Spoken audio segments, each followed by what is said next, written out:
जब वो खा रहे थे उसी समय आजाद हो गए। भोजन करते हुए वो छुड़ाए गए।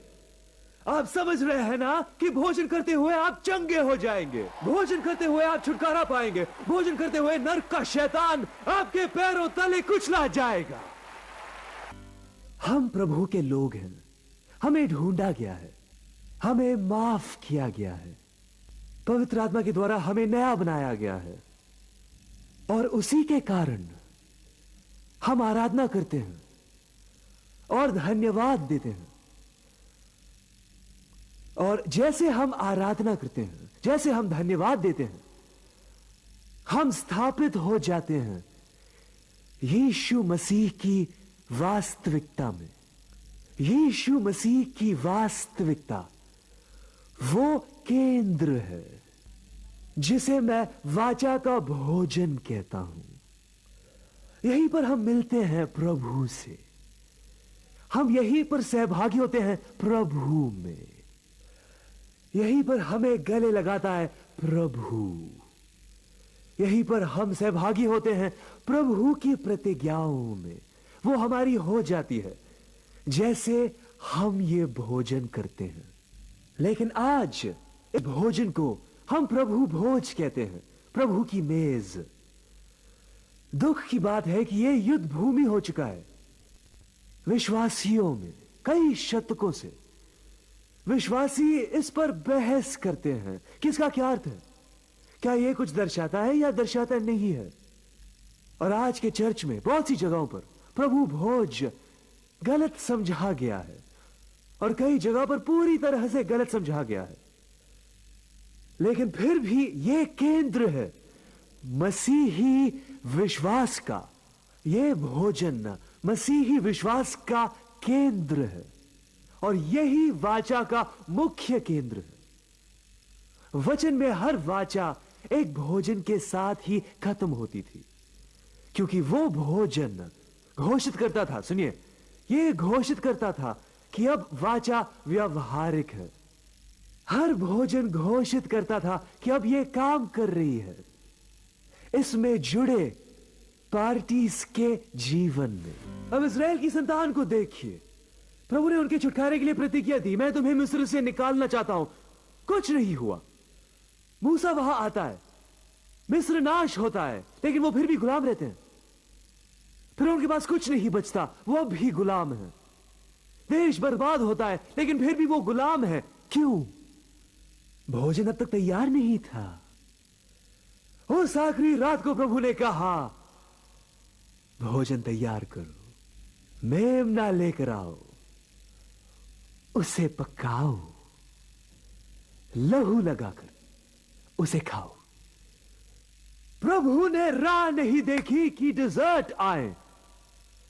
वो डिजर्ट के पहले प्रकट हुआ। उनके भोजन खत्म होने के पहले ही प्रभु वहां था। जब वो खा रहे थे उसी समय आजाद हो गए। भोजन करते हुए वो छुड़ाए गए।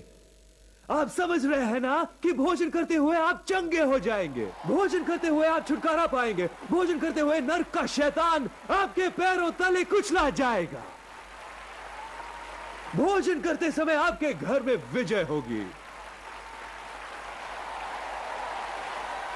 यह दर्शाने वाली बात नहीं है, यह है वाचा के बारे में, यह है वास्तविकता के बारे में, यह है सामर्थ के बारे में, यह है प्रभु से मिलने के बारे में, आमने सामने। आप लोग बैठ जाइए, मैं आगे सिखाऊंगा। यह चिन्हों के बारे में नहीं है, चिन्ह से संबंध नहीं है। यानी प्रभु इज़राइल के साथ वाचा बांधता है। इज़राइली लोग गुलामी से छुड़ाए जाते हैं। भोजन के समय उसने उन्हें गुलामी से छुड़ाया। किस समय? किस समय? भोजन के पहले नहीं, भोजन के समय। उस आखिरी रात यीशु यरूशलेम में क्या कर रहा था? उसने क्या किया? उसने कहा, आओ भोजन करें। वाचा को व्यवहारिक बनाने के लिए पुत्र परमेश्वर ने नई वाचा को नैतिक बनाने के लिए भोजन किया था अपने चेलों के साथ। उसने भेजा पतरस को उसने यूहन्ना और याकूब को भेजकर कहा कि जाकर जगह तैयार करो। वो गए और ऊपरी कोठरी देखी, भोजन तैयार करके ले आए और फसह के समान ही सब कुछ किया। भोजन किया और भोजन के समय ही वाचा व्यवहारिक हुई।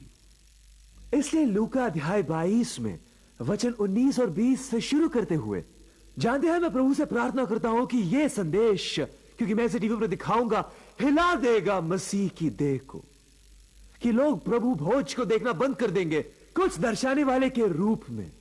नहीं मेरे भाई, भोजन के समय ही वाचा व्यवहारिक हुई, भोजन के समय ही यह कार्यशील हुई। हम प्रभु से इसी समय मिलते हैं, प्रभु गले लगाता है और वो जो भी प्रतिज्ञा करता है उसमें हम सहभागी हो जाते हैं। जोर से चिल्लाइए हालेलुया। अगर और ज्यादा अभिषेक महसूस करूंगा तो शायद गिर जाऊंगा। लूका 22 वचन 19 में देखिए यीशु क्या कहता है। कई बार हम इसे देखते हैं लेकिन इसकी सामर्थ्य नहीं समझते हैं।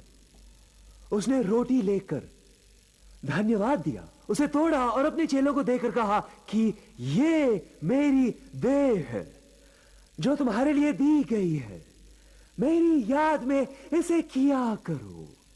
इसी तरह से उसने भोजन के बाद प्याला भी लिया। किसके बाद? भोजन दिया जाना था। उसने कहा कि यह प्याला जो तुम्हारे लिए उंडेला गया है मेरे लहू में नई वाचा है।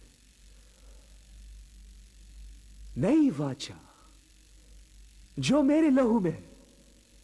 मेरे लहू का मतलब क्या है? इसका अर्थ है कि यह मेरे लहू में दी गई है, यह मेरे लहू में नैतिक होती है। यह वो भोजन है जो घोषित करता है कि वाचा अपनी सारी प्रतिज्ञाओं के साथ अस्तित्व में आ रही है। फिर से कहना चाहूंगा कि भोजन के दौरान वाचा अस्तित्व में आई, उसकी प्रतिज्ञाएं वास्तविकता बनी भोजन के समय। मैं सोचता हूं ये स्मरण में यही किया करो, मेरे स्मरण में यही किया करो। इसका क्या अर्थ है? आपको समझना होगा कि मेरे स्मरण में यही किया करो से उसका क्या अर्थ था। इसे बताने से पहले मैं चाहता हूं कि आप समझ लें कि भोजन या डिनर, भोजन लंच या डिनर का सारी परंपराओं में एक अद्भुत महत्व होता है। सारी परंपरा में जरा इसके बारे में सोचिए। हम सब लोग अपने जीवन के महत्वपूर्ण घटनाओं का निश्चित करते हैं एक भोजन के द्वारा। आपके जीवन की हर महत्वपूर्ण घटना में हम डिनर या लंच करते हैं। आप उस पर मुहर लगाते हैं डिनर के द्वारा। विवाह में एक डिनर होता है, वर्षगांठ में या जन्मदिन में, यहां तक कि बिजनेस डील्स भी भोजन के साथ खत्म होती हैं, क्योंकि भोजन का बहुत महत्व होता है हर परंपरा में। प्रभु यीशु ने भी कई बार लोगों को भोजन यानी लंच और डिनर दिया था। उदाहरण के लिए काना का विवाह ही लीजिए, उनके साथ भोजन खाया, जल पिया, 5000 लोगों को भोजन दिया। वो जक्की के घर गया और उनके साथ भोजन किया और उसके घर में सुसमाचार लाया। केवल प्रभु भोज में ही नहीं लेकिन उनके साथ भोजन किया अपने पुनरुत्थान के बाद भी। जिस रात वो आया, रविवार की रात, उन्होंने उसे पहली बार देखा, पहली बार जो उसने कहा कि मुझे भोजन चाहिए। अब देखिए, उसने एक कारण के साथ ही ऐसा कहा। यीशु को भोजन के बिना प्रकट नहीं किया जाता। जी हां, आप इसके लिए एक बार फिर से कह सकते हैं वाओ।